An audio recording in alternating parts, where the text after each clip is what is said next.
Hello and welcome to a brand new Arsecast Extra as always with James from Gunnerblog. James, goodly morning to you.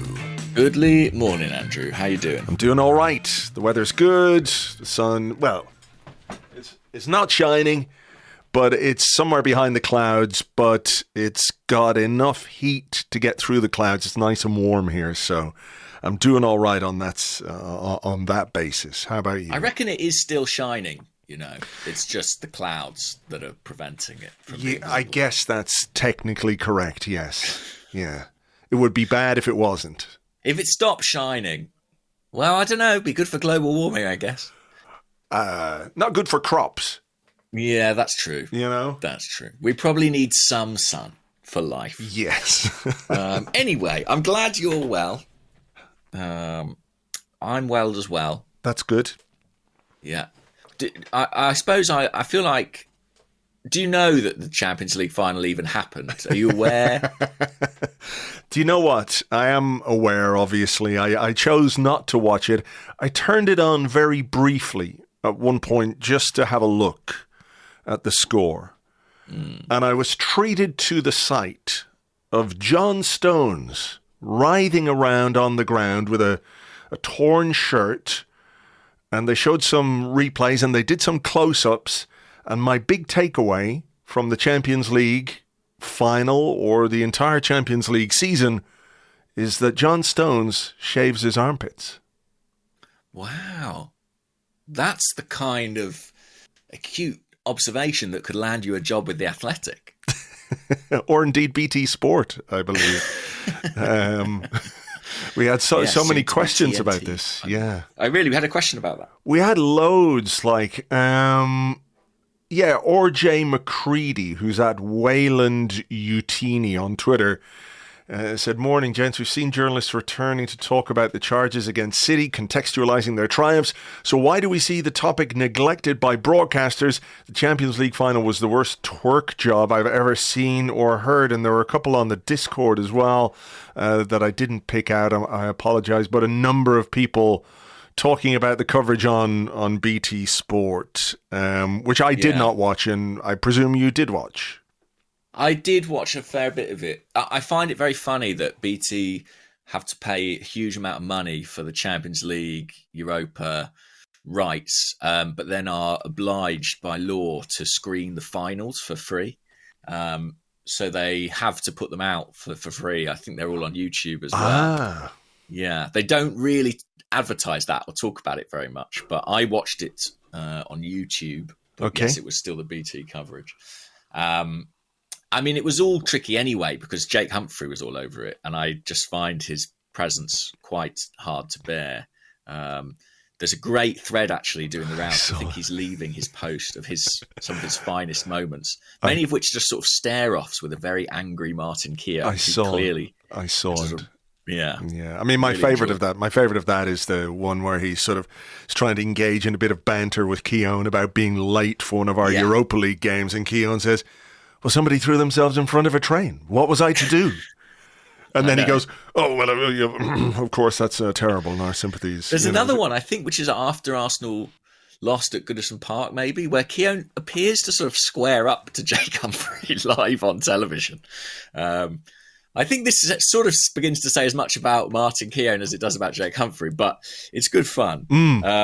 Anyway, I did watch it. It was quite sickening.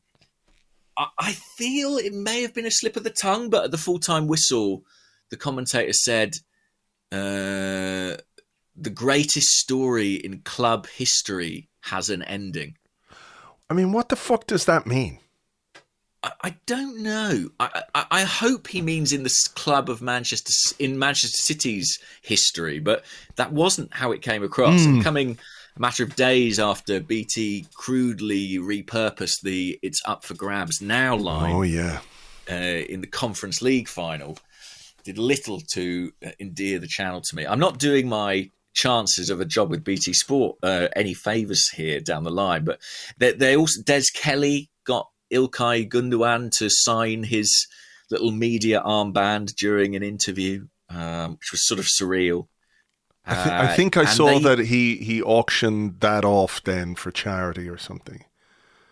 We don't want to know about that, Andrew. Get out of here with your facts and your redeeming qualities. Right. Sorry. BT presenters. I apologise. I take it back. Fair play to him for that. I suppose maybe off air would have been a better time, but he was caught up in the moment. Yeah. I think they were all sort of caught up in the moment, and it was a fairly uncritical commentary on City's ascendance and treble. I have to be honest and say that I don't think that's been the widespread media reaction. I've actually been sort of relatively pleasantly surprised by all the think pieces that have come out. It's a bit like sort of too little too late in some respects, but I have seen people trying to, and not just the usual suspects who you can sort of rely on to do this, but people trying to contextualize City's triumph and what it means in a kind of on a global political scale as well as a football scale. Yeah, I mean, it's I suppose the best thing you can say about it is that it's probably annoyed the shit out of Manchester United fans. There is that. That was sort of the only slight comfort that I had from it happening. I just didn't want to watch it. I really enjoyed in the press conference. Guardiola was asked about the United comparison and treble, and he said, I received a text message this morning from Sir Alex Ferguson that really, it made me smile. And I thought, I hope it said, "Fuck you, you fucking bald fucking cunt," or something like that. It was so nice, so nice text message. So it really made me smile. Yes, that was, I guess, a nice thing to have United's, unique historic achievement, which came at our expense, kind of superseded by another historic achievement that partially came at our expense. I found it was a very surprising game. I thought City would walk it, to be honest, and Inter made a game of it. They were in it for a long time, and Rodri, who was having a terrible game for Man City. It was striking after the match. In a lot of their post-game interviews, City players were talking about how poorly they'd played and how poorly they individually had played. Jack Grealish said, I was crap during the game, and Rodri was similar. Rodri was awful, scored the goal. And then City was sort of, maybe not clinging on, but Ederson made a couple of good saves in the last 5 minutes to sort of the Lukaku miss. Holy cow! Oh man, what a cameo from Lukaku! I mean, another United link there. But not only did he miss, he also blocked a goal-bound shot. Oh God! Pretty much a goal line clearance. I didn't see that. Oh my God! Yeah, So Inter will definitely come away with some regrets. It was a very strange experience watching. I was sort of, I really have a sort of acquired a real, from apathy, I've moved to kind of distaste regarding Man City, perhaps given the course of events this season. And I do really like footballers. Like, I really like, in general, I like footballers, and I'm interested in them, and seeing these individuals kind of achieve crowning moments in their careers. I did sort of find, I don't know what's the word. I admire them. I do think like they're great players, and as much as I despise the kind of sports washing agenda of the club, I have to be honest and say I don't really hold the players accountable for that. I do think by and large they're just going to a team who play good football and are paying them a lot of money, and they probably don't think about it much beyond that. So there was this sort of weird duality of being like, well, they're really good players, and they've achieved their life's dream and they've worked for it for 15 years, and good luck to them. That's sort of a great moment for them, but at the same time undercut by sort of the slightly sinister edge to the whole City project. Yes. It was a very odd cocktail of stuff, I found. Yeah, I mean, it's sort of, this is what it's all been about. And now they have accomplished what they set out to accomplish, through success and achievement and building, if I have to step back and be objective, a very, very, very good football team. One that I don't particularly care for. I don't really enjoy watching them because there's just sort of an inevitability about most of their games. Mm-hmm. Like there's no sense of a contest, which is what makes sport the most interesting thing there is. The idea that even if there are disparate levels of quality, there is a measure of contest in a game or a sporting matchup. And I don't really feel that way about Manchester City. But they are clearly, technically, a very, very good football team. And now I wonder, is it coincidence that now people are talking more about how the project was made and built and put together because they've done the Champions League thing now, they've won it? Is it a case that this is just more and more relevant because there are other clubs at it, there are other projects that are going to be put in place, whether it's Newcastle, whether it's PSG, that these Manchester things are United, Manchester United potentially. These things are becoming more and more prevalent in football and in sport. We had a bit of a discussion about this on Friday on the Arsecast. And we were talking about the golf thing, that happened last week, and Rory McIlroy, of all people, basically just saying, well, what can you do? The people who've got the money will win in the end. And that's what it comes down to. And there's nothing anybody can do about it. And Rory McIlroy is a pretty significant figure in the world of golf. And he is just, a small pawn in the way that the money in that game is going to go. So, I don't know. It's just, it is distasteful and it is what it is. But I think we're somewhat inured to it now. I don't know what you can do about it. Like, it's happening all across sport, as you say. Yeah, the stable door is, you can close it, but the fucking horse he's down there. He's gone. And you mentioned golf. I mean, that was massive, obviously, the story of golf last week. And boxing's a sport that's been, heavily influenced by that kind of money. And there's many sports. And football continues to evolve accordingly. We're seeing this influx of talent now to Saudi Arabia ahead of their bid to land the World Cup. It's just the way things are moving and things are going. But it is a bit. It is a bit sort of depressing. Did you hold out any smidgen of hope that Pep might resign in this press conference and say, I've done it now? No, because he's always talking about how, I'm going to stop. And then, gets to the point where he is supposed to stop and he keeps going. I think at some point he is going to leave Man City and all the rest of it. I don't think it'll be soon, but I am interested to see how how they maintain the levels of motivation you need to follow up on a season where you've won the treble. Is there a sense, okay, maybe we have accomplished what we needed to accomplish, and it might just take the edge off them a little bit? I don't know, but that could be wishful thinking on our part, Yeah, maybe so. I mean, I was kind of hoping that might be the case with the Premier League. I think the trouble with Man City is they don't have to look that motivated for the whole season. They didn't look very motivated until the World Cup, and the season just gone. Mm-hmm. And yet their results were still good enough to keep them in touching distance of the top. And in the second half of the season, when they were motivated and everything did click, they were completely unstoppable. Yeah.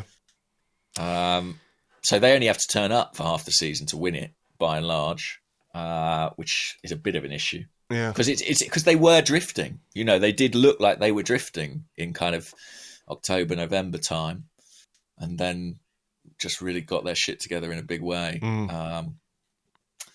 Anyway, I don't know. I'll be very curious to see. I mean, I can't think when the last team to win 4 titles in a row was. I mean, doing 3 is known to be very difficult. I think Ferguson was the last to do that as well.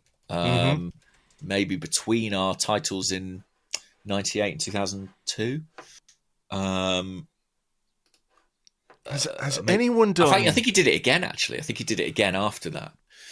But I don't know if anyone's done 4 for a long time. There's been some 3s. Obviously, you can go back to Huddersfield and Arsenal in the 30s. Liverpool, I imagine, in the 80s. Liverpool did 2, then Villa, then 3. And Man United have done 3. Man United have done 3. And now City have done, So nobody's done 4 as far as I can see. I'm just having Nobody's done 4 Nobody's for a done very, 4. very long time. I don't think ever. So there you go. They've got that to shoot for. I mean, maybe, I think the fact that no one has done 4 is indicative of something, right? It's because teams have a life where they're at their peak, and also because motivation does become more difficult after you reach the highest of highs. And sure, but also, sorry, I just don't think that there has been an entity like Manchester City before. Like there's been big clubs and there have been successful clubs, but those things have been built or developed over time organically, etc., etc. Whereas there's something quite sterile about Manchester City. Like the whole thing is like a bunch of scientists sat down and said, how do we create the perfect football team? From the money, the investment, the backroom staff, the manager, the way that they paved the way for Guardiola. It was like they were hatching a football egg, and now the egg is ready to go. I had that. What, eggs don't go anywhere. What am I talking about? But you know what I mean? That City is like, it's sort of artificial. It's alien in a way that none of the other big successful clubs were. Like an egg. Feels like a great way to characterize it, really. It is kind of like a level of malevolent intelligence that has kind of invaded our leagues. Yeah, I mean, I would. You've got to be cautious of that kind of language, I suppose. But it is interesting, and it is a different quality of dominance to that which Liverpool and United have shown in the past. But maybe there is some hope to be derived from the fact that these things do tend to come in 3s. Maybe there is some something to be drawn from that. I hope so. In a way, had City strolled it as I thought they would, had they won a canter 3 or 4-0, I think the post-match commentary would have been even more kind of framed around the sort of sporting questions that this raises. I think the fact that it was a relatively close game with some dramatic moments kind of dampened that a little bit. Sure, I understand what you're saying. We should move on, though, and talk about the good news that dropped over the weekend, and that is the fact that Arsenal have found an agreement with William Saliba over a new contract, a 4-year deal, still to be signed, of course, but the agreement is there, and that is a very, very important renewal. Even if you can take a lot from the players that we've already tied down for reasons that we've discussed on this podcast plenty of times before. This one felt like just a little more complicated, and there was a sense of worry, obviously, because, he's going into the final year of his contract. He's a very, very good player. There would have been overtures, I am sure, from big clubs. I know that PSG were definitely interested, and you would imagine that via the kind of back channels that operate in football, that, it would have been made known to Saliba that if his contract at Arsenal was to run out, there would be, interest from very many big clubs, I think. So on that basis, you can understand why people were worried. Hence, I think this has to be framed as extremely good news for Arsenal and for Arsenal fans. Definitely. I mean, Arsenal fans were absolutely united in expressing their joy when David Ornstein broke the story that the agreement was there. I think there's an argument that even though he wasn't a signing last summer, he was kind of potentially one of the signings of the summer, you know, for us, the way he came in back from his loan. And I think renewing his contract could see him, you know, given that mantle again, potentially. I think it's that important. I think there was that bit of jeopardy, and to get it over the line as well, like relatively early in the summer. To not have that kind of lingering and inviting potential bids, giving the club decisions to make. I just think it's great. And I think it sends a real message to our competitors, to Europe, to everyone. To have Saliba agreed, I mean, obviously it will be signed and announced in due course, to add to Bukayo Saka, Gabriel Martinelli, Saliba's defensive partner, Gabriel, Aaron Ramsdale, who plays behind them. Reece Nelson, you know, is going to sign. I don't think that's necessarily quite in the same bracket, but to have that core of young players, young stars, all locked in for the next few years, I think is incredibly important. No, I agree. And I think, you know, we've always said here that while there are definitely, or there were reasons to be worried or slightly trepidatious about it, Saliba always looked happy. You know, he looked like a guy who was connected with his teammates, connected with the fans. You know, the way he reacted to various moments this season. You know, you don't do that unless you're fully bought in. You know, and that kind of gave me a little bit of comfort, I guess. So I think we probably have to give credit to Edu and to Richard Garlick and the people behind the scenes, because contract renewals have been, could you say, an area of weakness? Or, you know, we've had certain situations which have left us with some residual trauma as a fan base, I think. So the improvements have been obvious. Definitely. I mean, you know, I've said it many times. There are three parts to Edu's job: recruitment, retention, and sales. I think recruitment, he made a really positive impression by and large. Retention, you know, sales, there's still that question mark. Retention, there had been a bit of a question mark, but I think he's done really good work over the last few months. And I think the squad looks really strong moving forward. I think it's great. I just think it's great news. And I'm delighted because Saliba, he does look happy, but more than that, he looks absolute quality on the pitch. And obviously we missed him enormously towards the end of last season. I think Edu and Richard Garlick do deserve credit, but I also think this is about where the club is now. It's easier to get players to sign for Arsenal right now than it has been for some time. And the fact is, you know, we're talking about some of the best young players in Europe here in Saliba, Martinelli, Saka and others. They want to be here. And a good deal of our transfer targets and, you know, some of the most prized players in various leagues want to be here. He might be at Chelsea now, but Mykhailo Mudryk wanted to be here. He might still be at Brighton, but Caicedo was very clear he wanted to be here. From what we hear and understand, Declan Rice wants to be here. Arsenal has become, once more, a really valuable destination for people, for players. They see what we're doing. They see this project. They see the atmosphere, the stadium, everything.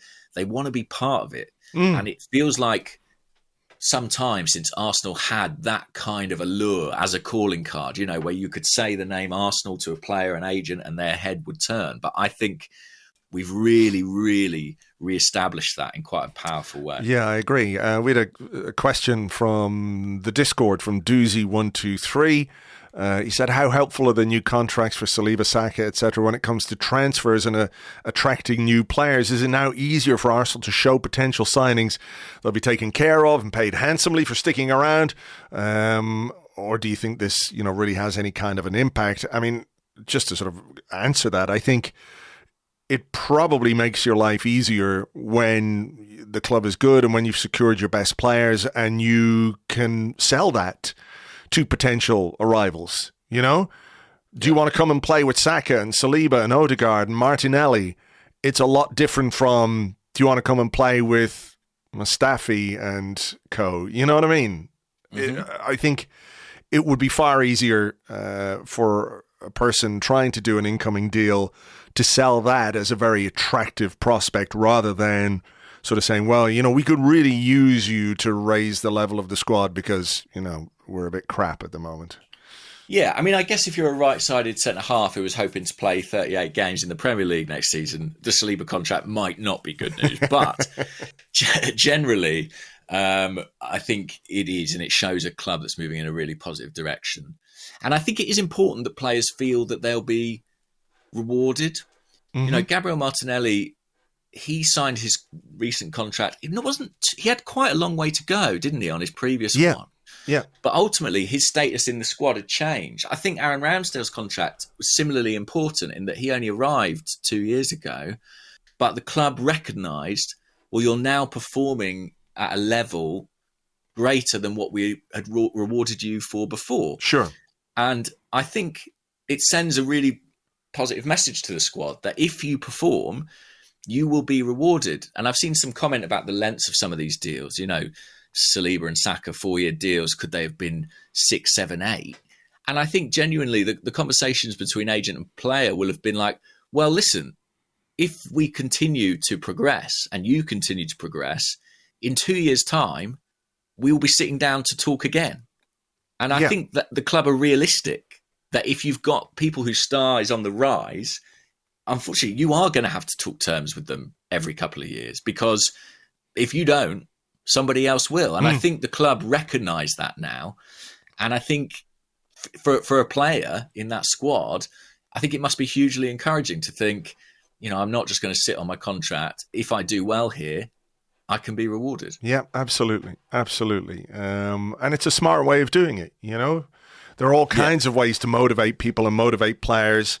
And I think even something like the El Neni contract, which we talked about a bit, it demonstrates that, if you put in the work, if you're a good guy, and I don't just mean you give someone a contract because they're a good guy, but, if you've been professional and if you've been injured in the line of duty, so to speak, for Arsenal, that there is, there's a willingness to take care of you in that sense. I completely agree. I think that was absolutely the right thing of the club to do. And, I feel very sort of strongly about that, actually. I think, you've got to stand by your players, particularly when they're hurt and they're probably unlikely to get a contract elsewhere. Yeah. For a player who was really, really popular and like a consummate professional, I think that was definitely the right move. Let me ask you this. I saw some reporting on Reece Nelson's contract. 5-year or 4-year deal. With an option for another one, earning $100,000 a week with a £5 million signing bonus. Wow. I mean, I saw that as well. It came from Santi Auna, I think, from Foot Mercato. I can't comment on if it is true. I don't know.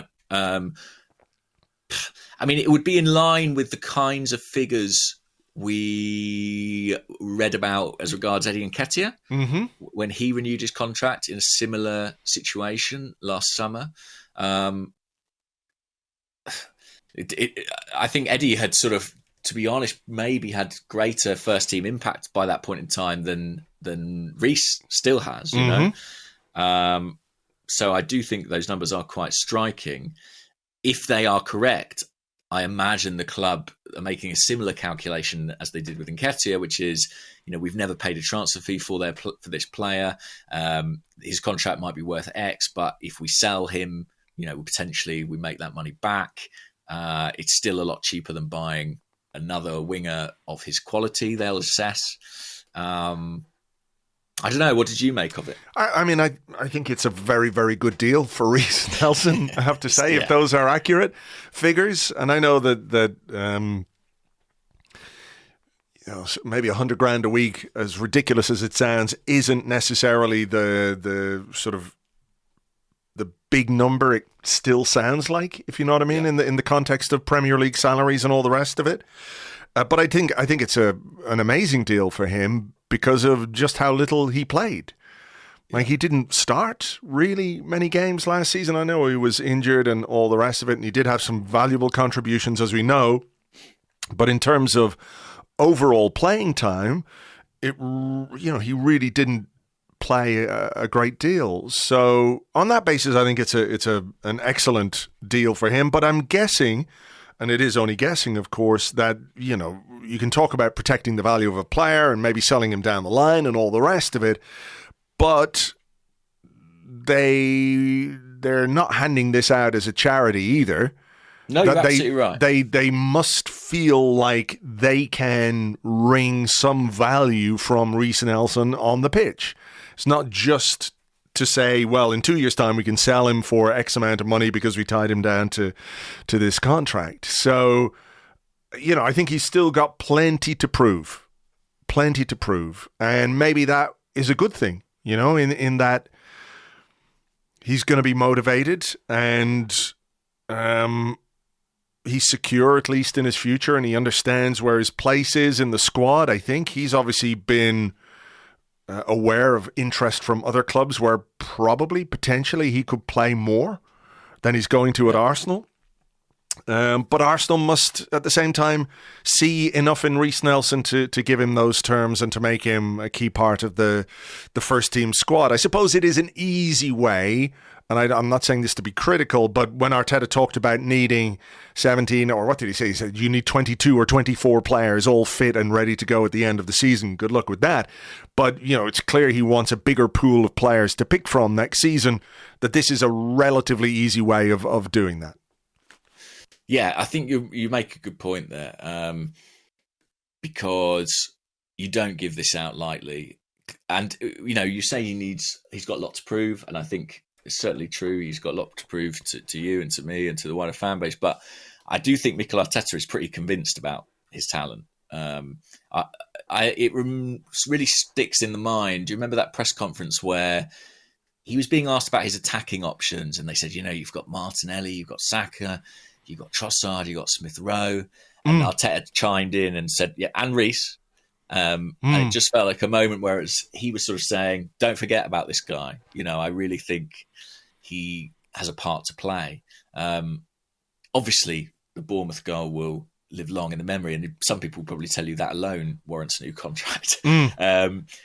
But they must be thinking that he's got a part to play next season. And Arteta, I think he first encountered Nelson when he was 16. When he was doing his coaching badges with the academy. And I think ever since then, he's kind of had a bit of a soft spot for him as a player. Clearly, it's still there. It would be amazing to see him fulfill his undoubted potential at Arsenal. We'll just have to wait and see where those opportunities come. So he'll be 24 at Christmas. So it's crunch time for him now, isn't it? It's kind of like I feel like we've said this before, but it's make or break for him now, I think, at Arsenal. I think so. And hopefully he can step up next season. In terms of news, I don't think there's much else happening from an Arsenal perspective. There's a link to Timothy Castagne, the Leicester fullback. Yeah. How aware are you, if at all, of interest in him? And what do you make of it? I think it's one of those where it's kind of a functional signing, if that makes sense, where if you're going to spend big money on key positions, when you're looking to add more depth in the defensive part of your team, something like this, a guy who's 27, he's got lots of Premier League experience, which Arteta likes, international experience with Belgium as well. It makes sense on that basis, doesn't it? Because it's probably a fairly affordable deal. Yeah, do you know what?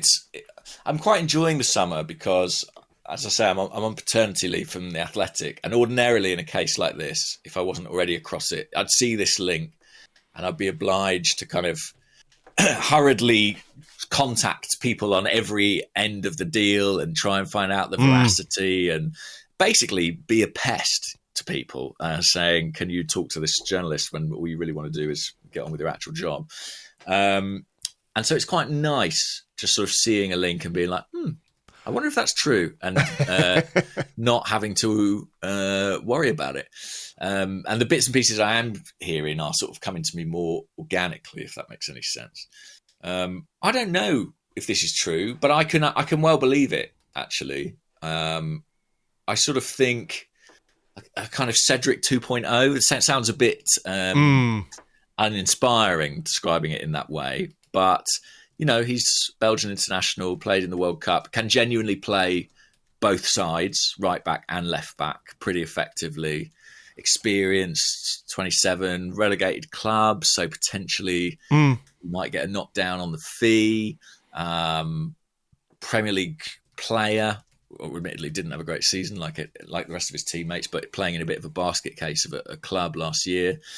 I find it plausible. I know that we've discussed that fullback is an area of focus. I think Belgium as well has been a bit of a certainly a hunting ground for this Arsenal recruitment team. Like there have been a lot of connections there. If you look at it, I mean, Sambi, of course, coming out of Anderlecht, Trossard, who's played at Genk under Sturenberg. I think Mikel is quite connected with Roberto Martinez, who was obviously, had his time as Belgian manager. Stuvenberg himself has worked extensively in that country. I think, there are connections there.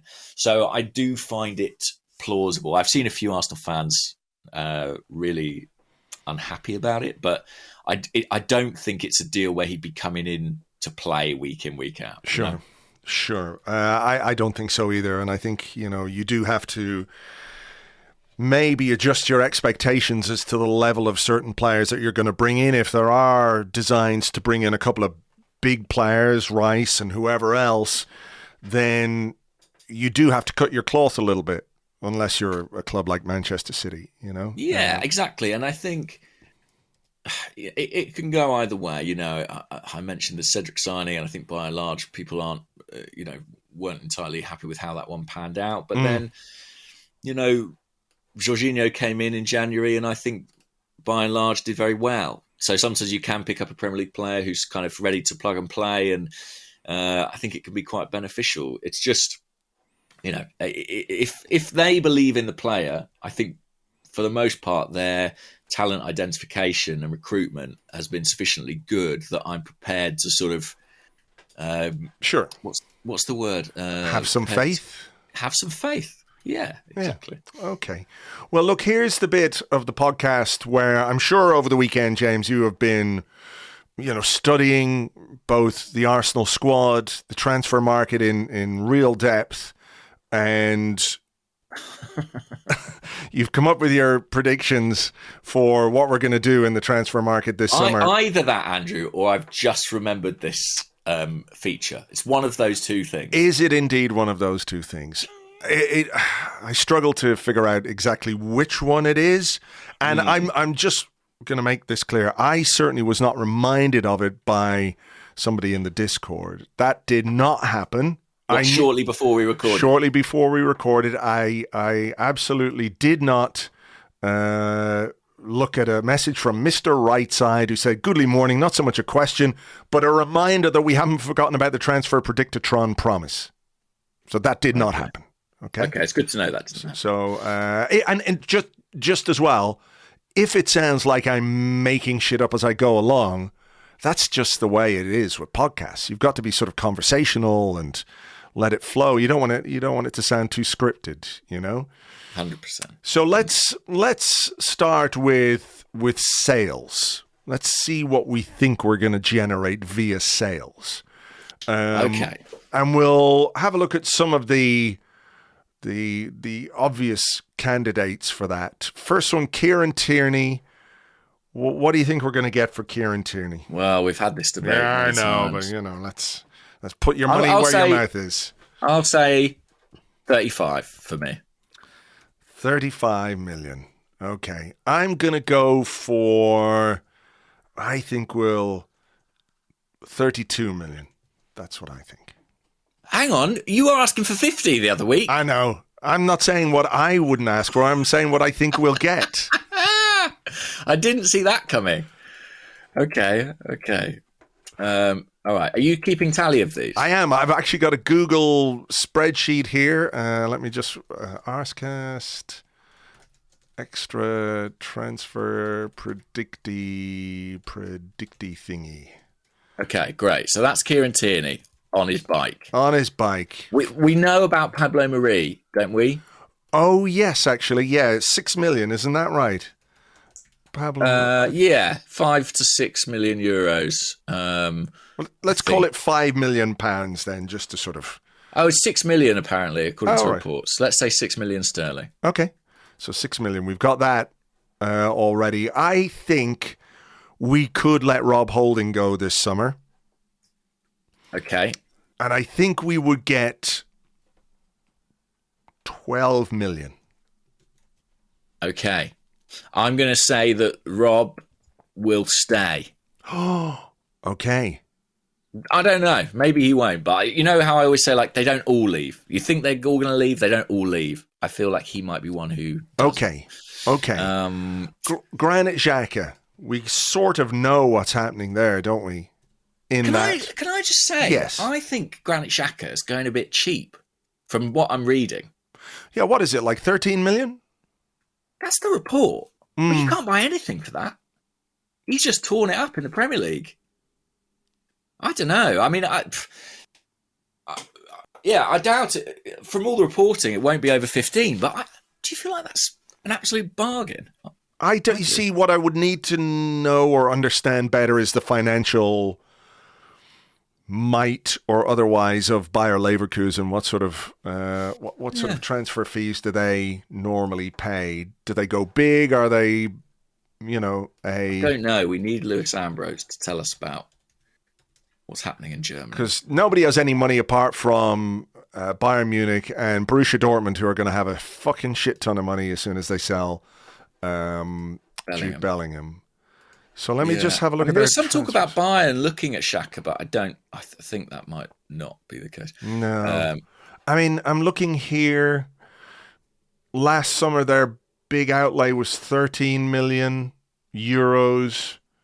Yeah. The summer before, 23. On Kosunu, yeah. Listen, they're not huge. 26 million euros on Patrick Schick from Roma. They're not big, but they sold Kai Havertz for 80 million that summer, so it was a bit different. I mean, they tend to sell higher than they buy. Leon Bailey went to Villa for big money. Bernd Leno. Yeah, all right. Well, let's say it's 13 for Xhaka, but I'm just saying, I don't know. Part of me feels like that's not great. I think he's I know worth he's 30 more. and all these things. I think he is worth more. I definitely think he's worth more.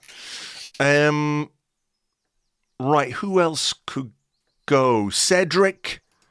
I think Cedric will go I think he'll go, but I don't think for no million. Yeah, same. 0 millions for Cedric, along with a carriage clock and a gold watch. Nuno Tavares. Do you think Nuno Tavares will go?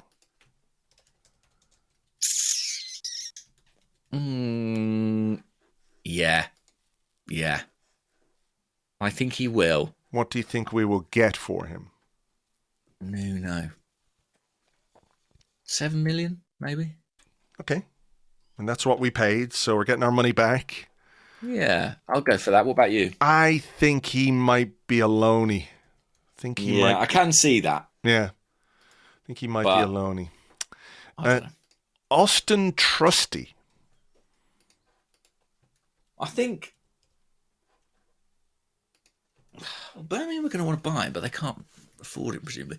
I think he'll probably leave on loan again.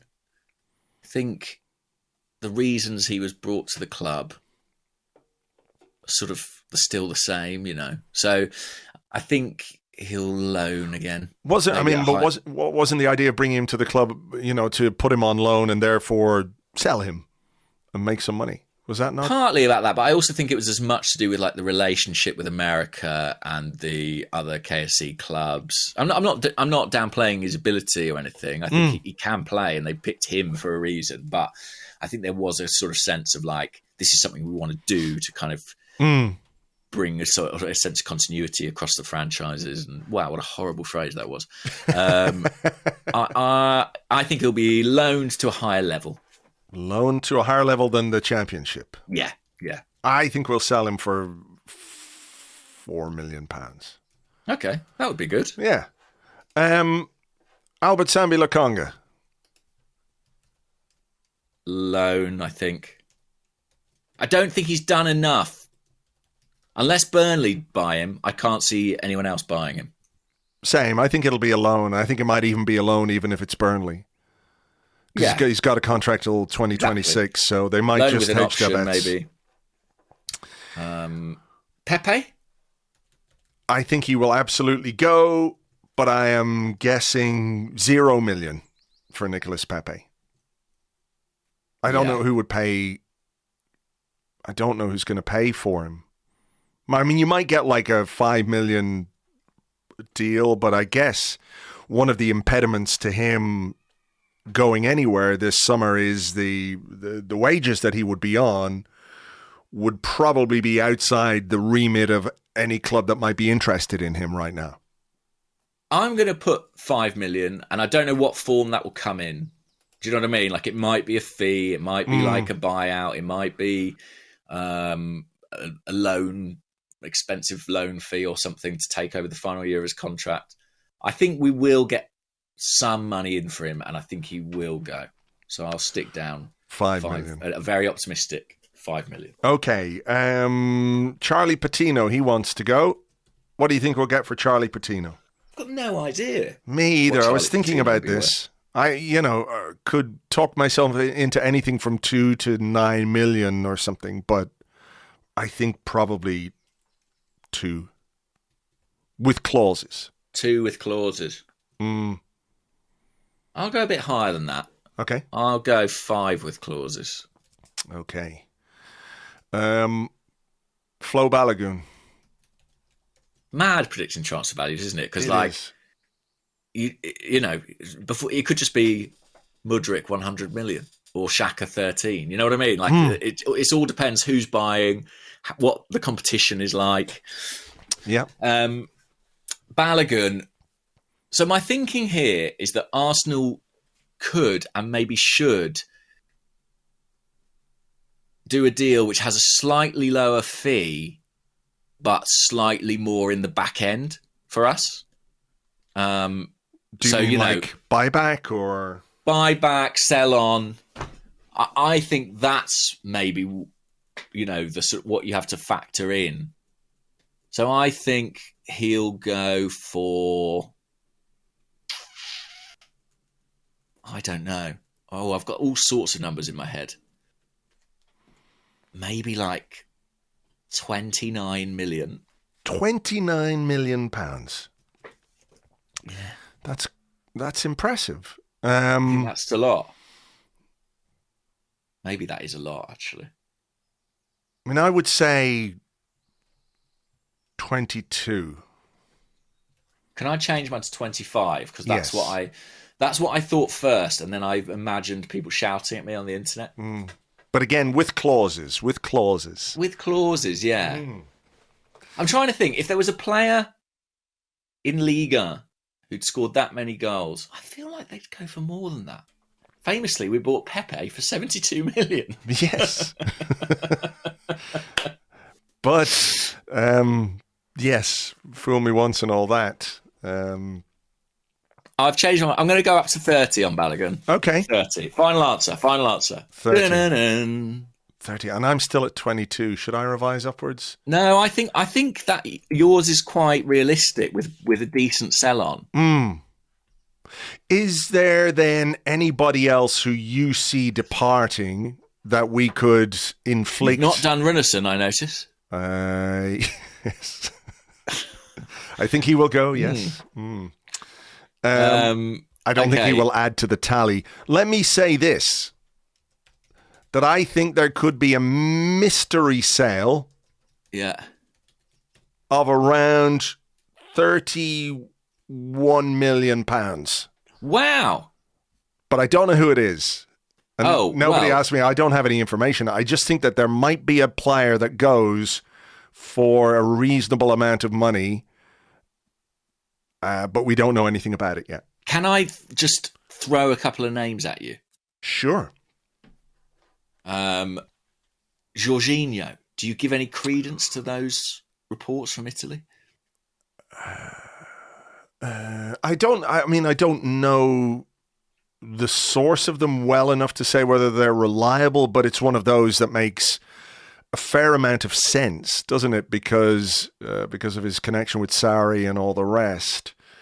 I wouldn't be overly surprised if that one happened, but it won't be for 31 million. Yes, that's fair enough. What about, could it be Thomas Partey? Could be. I haven't got him in my list, but I do have a feeling that, we've spoken about it, that he could join Granit Xhaka. Okay, yeah, I'm not going to have. Am I going to have the mystery departure for 31 million? No, I'm not. I'm not going. I'm going to say I'm going to not have it. Okay. So that means totalizers, please. Oh, do you want me to tot it up here? So you are predicting 35. There's probably a button you can press. Is there? Probably, but I don't know how spreadsheet, mechanics work. I just put the numbers in the little bits and then add them up manually, like a idiot. What could go wrong? So 35 plus 6 plus 13 plus 0 plus 7 plus 5 plus 5 plus 30. You've got us bringing in 101 million, which, when I say that out loud, based on what we've done in the not too distant past, sounds absolutely absurd. Hang on, I've got that number as 111 when I asked a computer to add it up. So really? Yeah. So hang on. Is that right? 35 for Tierney. Oh, yeah. 6 for Pablo Mari. That's 41. 13. 13 is 44, 54. Yeah. 7 for Nuno Tavares. Yeah. Is 61. Yeah. Plus 40. 10 for Pepe and Patino. Yeah, yeah. And then 30 makes 101. Oh, I put 40 instead of 30. That was my mistake. And people say AI is going to take over.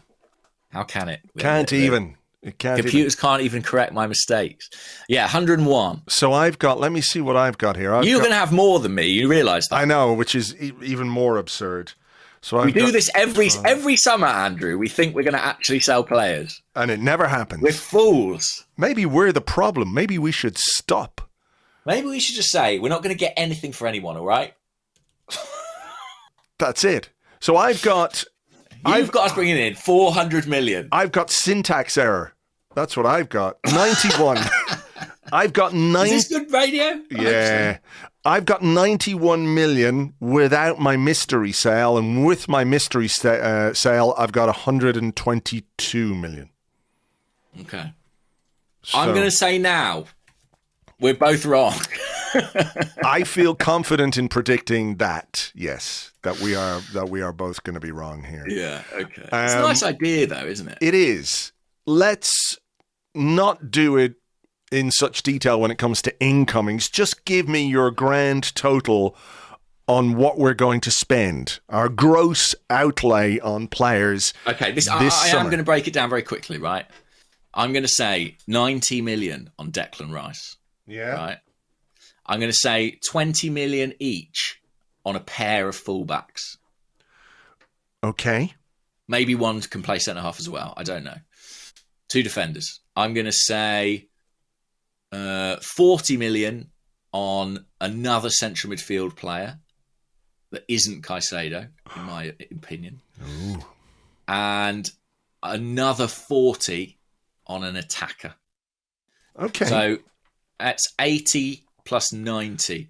It's 210 million is what you've predicted there. Is it?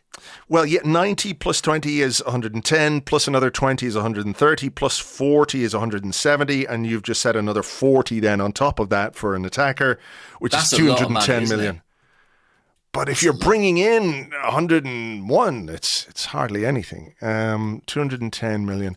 I'm going to say... This isn't going to happen. I'm gonna go 230. Really? How many players? Could we get a breakdown of how many players you think? No. Okay. No. I'm not prepared to divulge that information at this point. No, I think we will bring in 2 central midfielders. I think we'll bring in 1 more defender. Right. And I think we'll bring in another attacker of some kind, whether it's a striker or a winger, I'm not quite sure. You're forgetting something, Andrew. What? How much Mikel Arteta loves signing defenders. You don't remember the summer when everyone was like, we need a centre forward, we need a playmaker. He immediately spent £50 million on Ben White when we had William Saliba, and everyone lost their mind. I think he loves defenders. I think he's coming close to completing his collection of defenders, though. He'll never complete the collection. Defenders are like Pokemon. He's got to catch them all. I think that's not unreasonable to think that we might spend 200 million in the market. Is it? I feel like we nearly did that, a couple of summers ago. I'm sure we did. Maybe the summer of 50 or so. Arsenal transfer history. Here we go. When everyone was shouting about how we were the biggest spenders in the market, it was the summer of. Last summer and January. So across the course of last season, we spent, according to Transfermarkt, 192 million. Mm-hmm. The summer before that, the Ben White summer, 167. Now, bear in mind, in neither of these summers were we in the Champions League. Or bringing in £100 million in sales. Exactly. What I would say is we probably are in the right sort of ballpark in terms of the expenditure. Based on previous experience, we've probably overestimated both who we will be able to sell and how much we will get for sure. For sure. But, let's just have this as a sort of a challenge for Edu and Richard Garlick and all of them. This should be their challenge. Someone post this up on the Highbury House dressing room. On the office wall. Exactly. This is what they said on that podcast. See if you can do it. We'll time you. Well, look, time will tell as to how wrong or right we both are. Lana's getting very upset out the back there. Probably magpies. Time will tell. But we have a digital record of it now, so no longer has this been scribbled down on a pad in my office and then lost within a couple of days. It's here, and we can revisit that when the window closes. When it slams shut in September. How about that? Guys, reply to, if you see the podcast tweet on Twitter or elsewhere. Well, no, probably on Twitter if it's a tweet. Reply with your predictions, and then, in a few months' time, you can come back and crow about how you were right and we were so dumb. As we inevitably will be. Maybe we should have a prize for whoever gets the closest. If they get the exact numbers. Yeah. With clauses. Then they win that sum of money. Yeah. Combined. Deal? Let me have a think about that one. Take it out of the patron. All right. Will we take a break? We'll do some questions. We've got to do some questions because this, of course, is an Arsecast Extra. So let's take a little break here. We'll fly through as many questions as we can in part 2 right after this.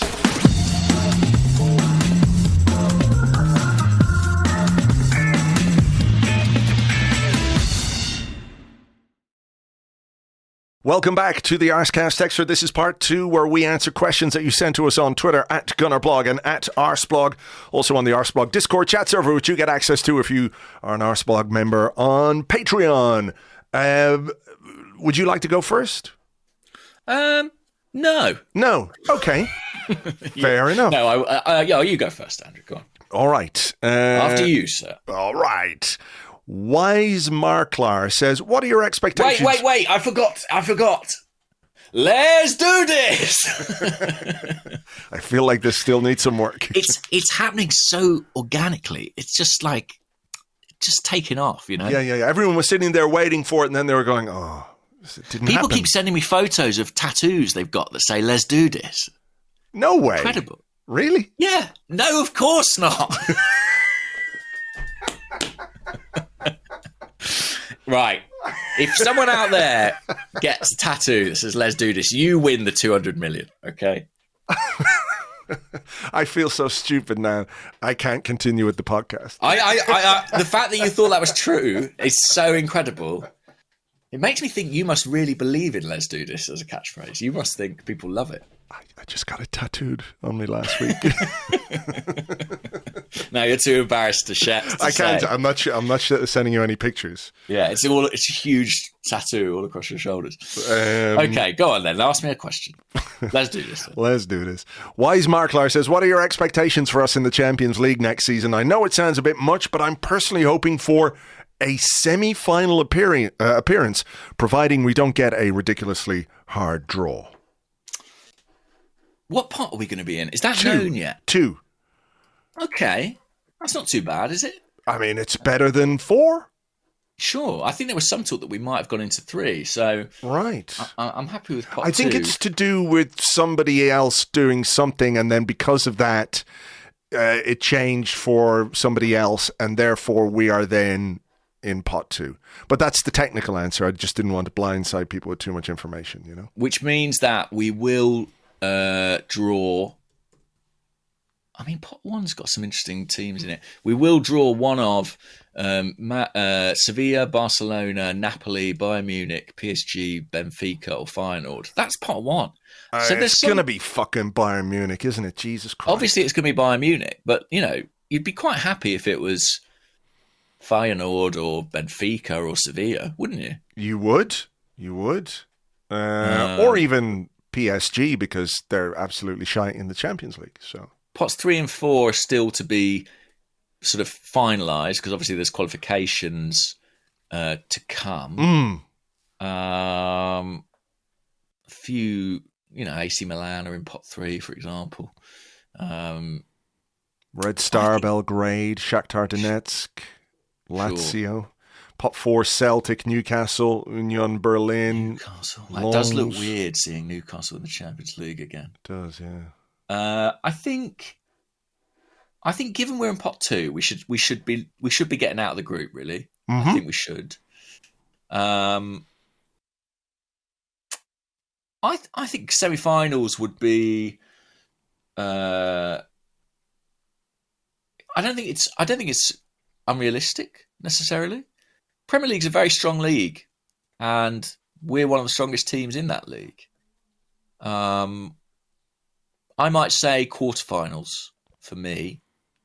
I think is about what I imagine. But, you know, it's a cup competition. It so much depends on the draw. It's sort of hard to know. I certainly expect us to get into the knockouts.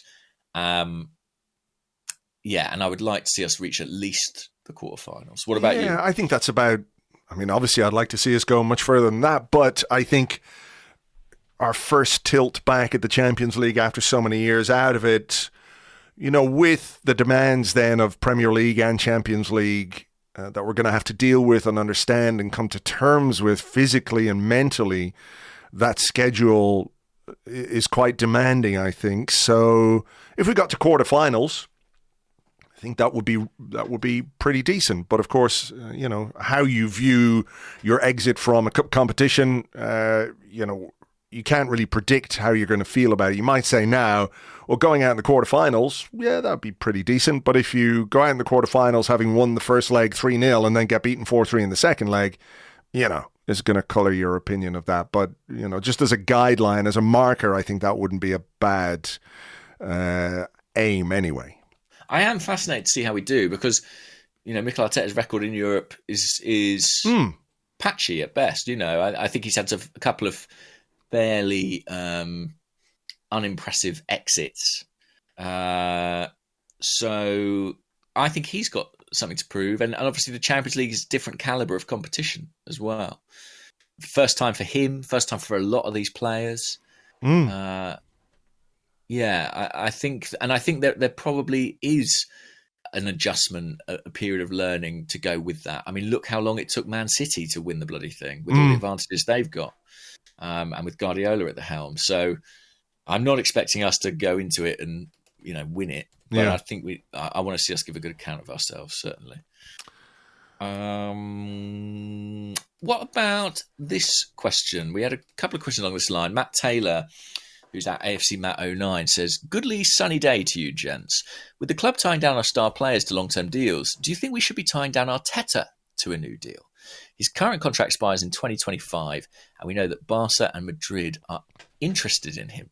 And then Ali Wood, Ali Boy 82 said, "Goodly morning. Reports coming out this morning. Pep is likely to leave City when his contract expires in 2025. This coincides exactly with when Arteta's contract with us currently expires. Are you concerned?"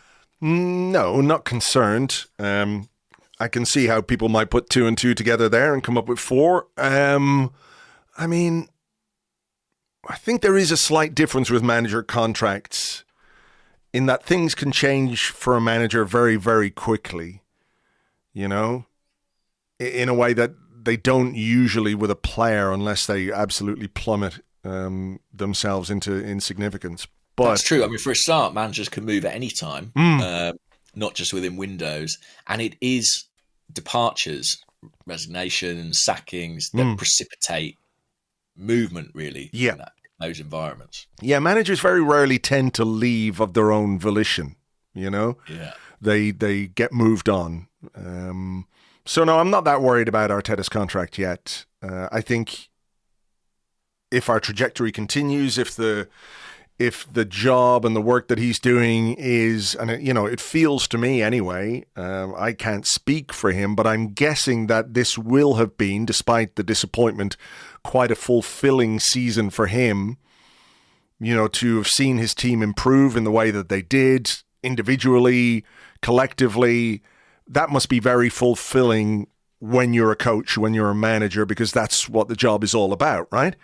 So I feel like as long as the work is fulfilling to him and he feels like he still has places to go and things to do and things he wants to achieve, I don't worry too much about him. I mean, I think the lure of Barcelona will be something we have to contend with down the line at some point, maybe.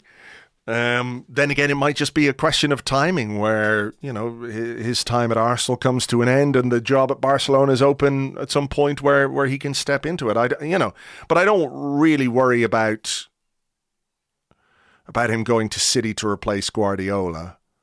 Not now, anyway. No. I mean, he signed his last contract just over a year ago, didn't he, Mikel? With Jonas Ardeval. I think it would be quite swift for the club to be giving him another one, but I wouldn't be surprised if those conversations start before too long. He continues to impress, and I think he is going to be a pretty prized manager in Europe. So I think it's something the club should be attentive to. I would imagine the contract he signed last spring included some sort of bonus or uplift for Arsenal qualifying for the Champions League. So I think it's very possible that he's had a pay rise this summer, effectively, which obviously helps. But yeah, I think if you've got a manager that other people are going to want, then you need to tie them down.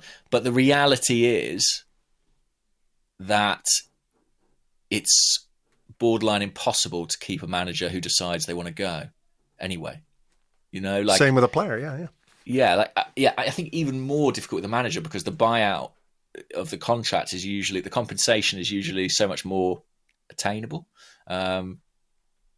So yeah, I think we can get him to sign another contract at some point in time, but ultimately, as long as he's happy and fulfilled at Arsenal and feels his ambitions can be met, then I think we're all good. If he decides he wants to go to Barcelona or Real Madrid or Man City, the contract we have with him probably isn't going to stop him. Yeah, in that case. That's true. Okay, here's a question from Van Pike on the Discord. He said, despite the public announcement, I still believe Arsenal would sell Emile Smith-Rowe at the right price. Do you both really believe the club, or are they trying to retain value in the player? Interesting question, and one I've sort of seen posited elsewhere. I think there was a link this week with West Ham, potentially. that I saw on social media. A couple of people asked me about. I do believe the club's position. I think that what they said is not something they put out as an announcement or a piece of PR. They had a private meeting with the players' camp and communicated that to them, and that information subsequently came out via other sources. I just think in that scenario, you're going to be honest with a player, most likely. Now, I don't think it precludes if the player is really determined to go and is like, I'm not happy, I want to leave. I understand you want to keep me, but I'm going to push and push and push to go. As we were just saying, a player's will often can be decisive, but I don't think Emile Smith-Rowe, while I wouldn't describe him as happy with last season, I don't think he's quite in that at the other end of the spectrum where he's going to fight to get out of Arsenal. Yeah, I think that's fair. I think it feels like the slate has been wiped clean a little bit. And I'm not saying he's in last chance saloon or anything like that. But I think if he has another indifferent season, then the club's willingness to retain him or his willingness to stay will be tested. But I think this time around, we're trying to build something. I don't know why he would want to leave, unless there's some sort of irreparable breakdown in a relationship. That doesn't seem to be the case. He's going to have a chance in preseason. He's going to have a chance to show what he's made of. And, this might be, as we were trying to find explanations for how little he was used, it might be just something as simple as this is Mikel Arteta's way of really, really challenging Emile Smith-Rowe. That said, if someone came in with big money, I'm sure it would be tempting, but I don't think they're actively trying to sell him or anything like that. Well, wouldn't this be the worst time to sell him as well? Yeah. In some respects. I just think his stock's not particularly high right now. So I think let's rehabilitate him a bit, get him involved, play some games, score some goals. If it then doesn't work out, at least we're selling him with a more appropriate value than right now, where I'd say his value is probably substantially lower than it was 12 months ago. Mm-hmm. Yep. Have you seen all the chat about Arsenal's players getting hitched?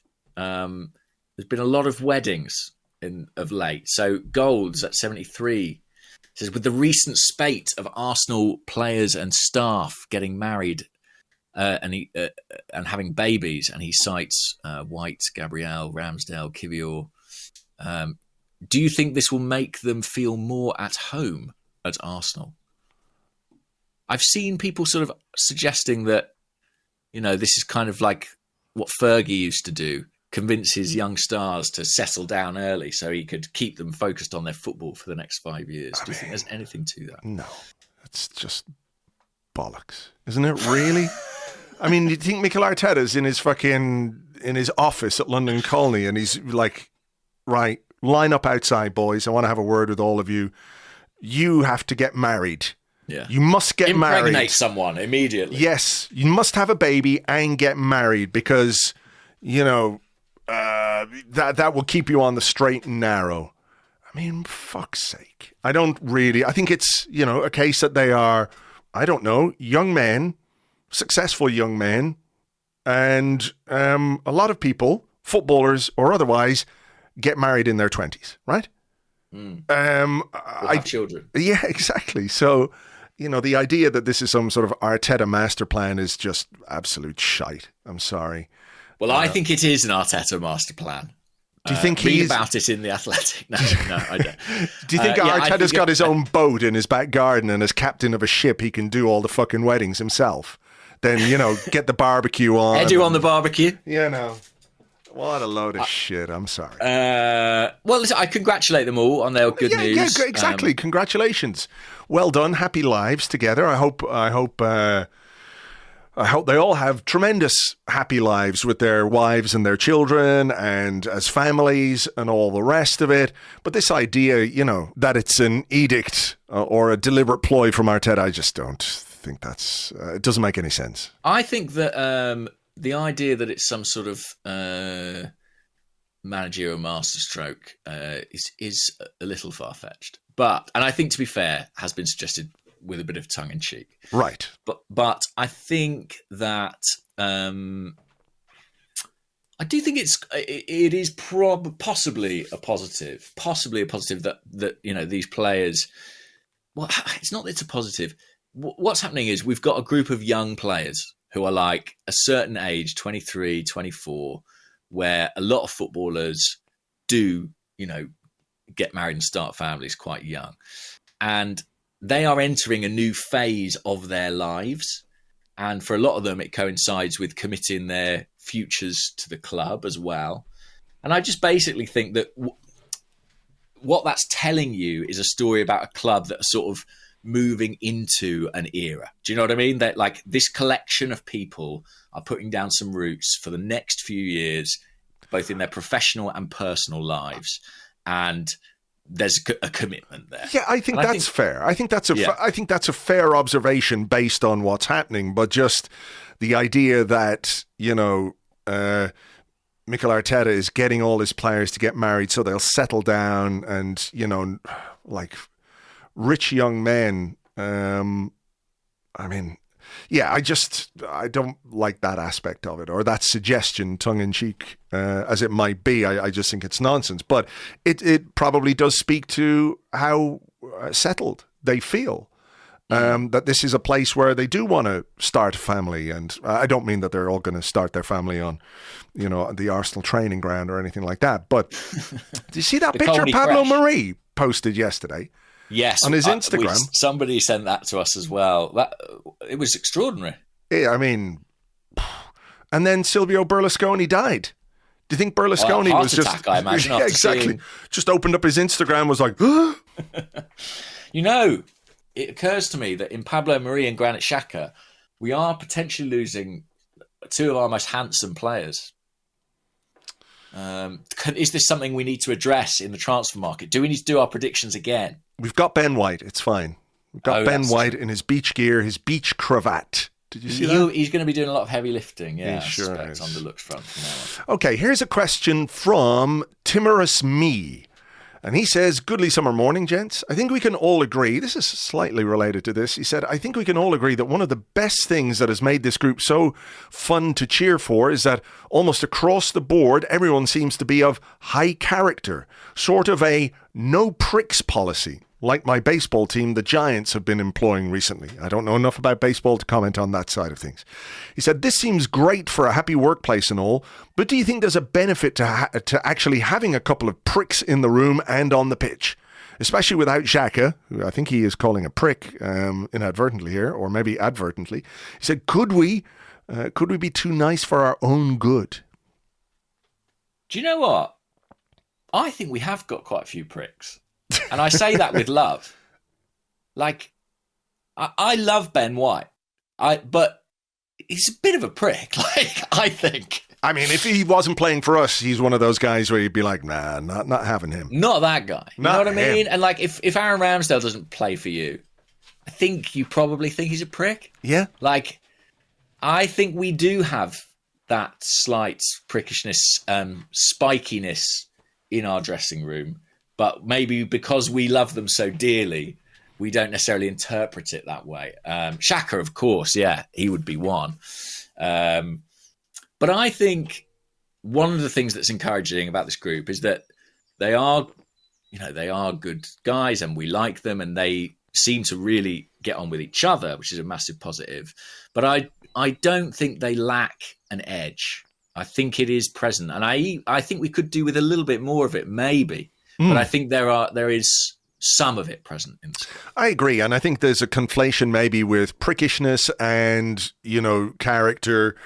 Like you can be highly driven, highly motivated, professional, and you want to win every game, but you don't have to be an absolute bastard all the time, right? Yeah, Some people are like that. Context. Roy Keane, for example, was very driven, wanted to win, highly motivated, and an absolute bastard every single time he stepped out onto the pitch and crossed the line a few times, of course, as we know.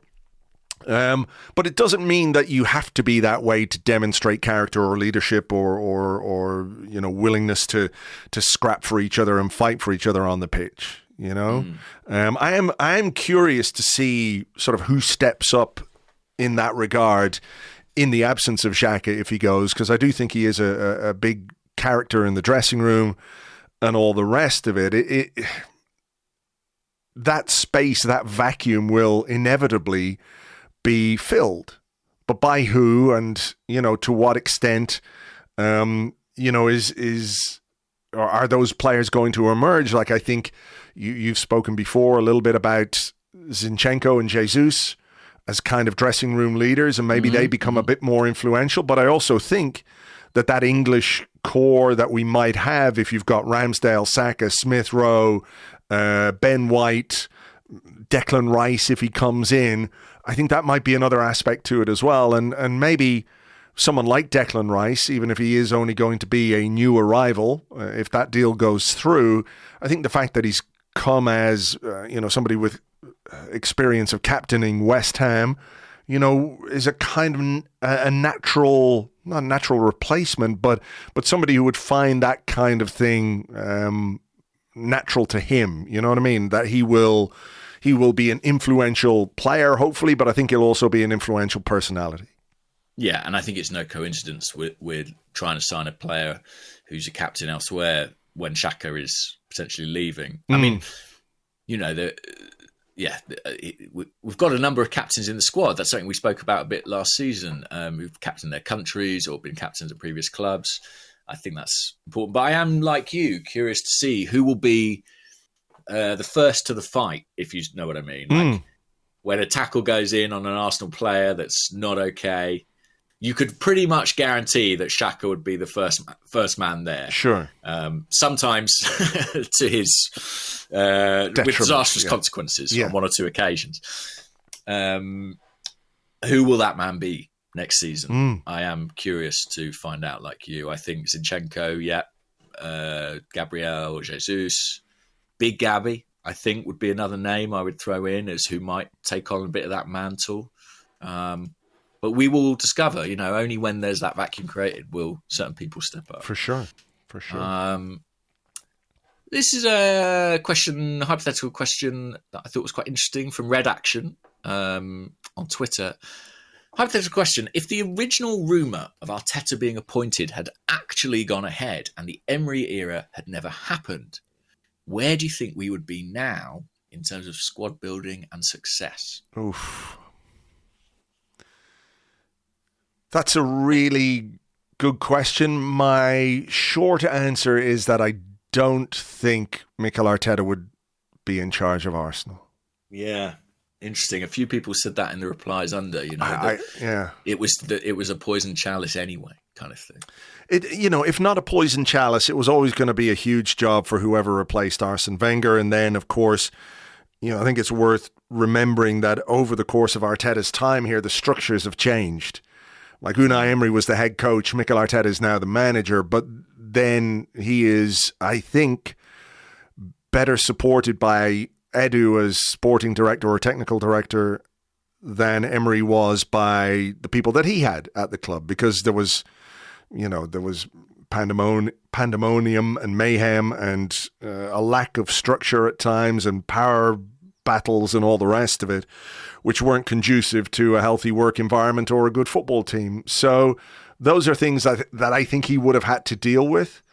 But my gut feeling is that if he had gone in after Arsene Wenger, even with the best intentions, even with a desire to probably rebuild, because I think the rebuilding aspect of what Arsenal needed to do was obvious, not just under Unai Emery, but before that, I think it would have just chewed him up a little bit, and we would be in a different place now, and I'm not sure it would necessarily be a better place. No, I tend to agree that I'm not sure he would have survived that. And I think that even if he had, I can't really see a scenario where we'd be better off now than we are at this point in time. And part of the reason for that is that Arsenal were bound by quite a lot of contracts they had with playing staff that restricted what they were able to do with the squad and the speed of the rebuild. And those contracts, largely were kind of set in stone. So I think that was in some ways the biggest hindrance to our progress. So I don't think we'd be any better off, certainly. And I think there's a chance we'd be worse off because Arteta would have failed and we would have gone another path. And I'm not sure many managers could have elicited, the sort of season we saw last season from any Arsenal group. Yeah, I think we sort of needed to hit a little bit of a rock bottom without sort of over dramatizing it. I think we had to hit that little bit of a rock bottom, which is where we ended up. And I'm not saying this is Unai Emery's fault, but I think, that period, and it maybe includes some of the Arteta period as well, when you consider how the first part of his first full season went, I think that was included in that. And from there, you have to set more realistic goals for yourself and for your football club. And I think we saw that with the way we started changing our approach to recruitment and all the rest of it. So there we go. Let's have one more before we go, because we've got to get this podcast out. Okay. Gunnar Works says, "Good morning, gents. What are some activities that you would recommend to replace constantly refreshing Twitter for transfer news updates?" Good question. Well, sun's out now, the world's your oyster, surely. Yeah, literally anything. Yeah. How are you? Are you sort of keeping your head out of I suppose you've got a kind of professional obligation. Yes, sort of, but I'm, the window isn't open yet. I feel quite sanguine is not I feel quite relaxed about this window. Yeah. In that, I think the manager and maybe even Edu, if he spoke recently, have made it very, very clear what needs to be done. Now, I don't know that we're going to get exactly everything that we want, but I just feel pretty assured that they know what they want to do. And I also feel assured that the resources are going to be there for them to do it. My KSE have not, closed the checkbook in any way in the last number of years, as you mentioned earlier on, and now we have Champions League money and all the rest of it. I feel like we, for all the reasons that we've spoken about, we're going places, we're an attractive destination, we've got a good young manager, good young team, London, Champions League money, all of that stuff. I feel like it's a hugely important window, but I also feel like it could be one of the least complicated windows we have in terms of all the things that we have going for us that make it easier to attract players and get deals done. So I'm feeling pretty calm, all things considered. Yeah, I'm the same. I feel like we hold more chips this summer than we have for a long time. Chips. Chips. Go and have some nice chips. Fish and chips. Fish and chips. What a way to while away the transfer window. Like at least 7 minutes of a day eating some fish and chips. And then you can spend the rest of the day refreshing Twitter. There. I strongly advise deleting Twitter off your phone if you really are, constantly refreshing all the time. Delete it off your phone. After a couple of days, you don't miss it. So. That must be blissful, yeah. So that's one way of dealing with it, yeah. Yeah, but listen, nothing to worry about. It's all in hand. It's going to be fine. We're going to get 100 million in sales, guys. Or 132 million, or 121 million. 122, I've forgotten what I said now. 122, yeah. Wow. Lovely. Maybe we can even spend a bit more if we get that much money in. Oh, yeah, 300 million we'll spend with that. 322. All right. We had better leave it there for now. Get this podcast out to you guys. Thank you very much indeed, as always, for listening. Thanks for being with us, and we will catch you on the next one. Bye-bye.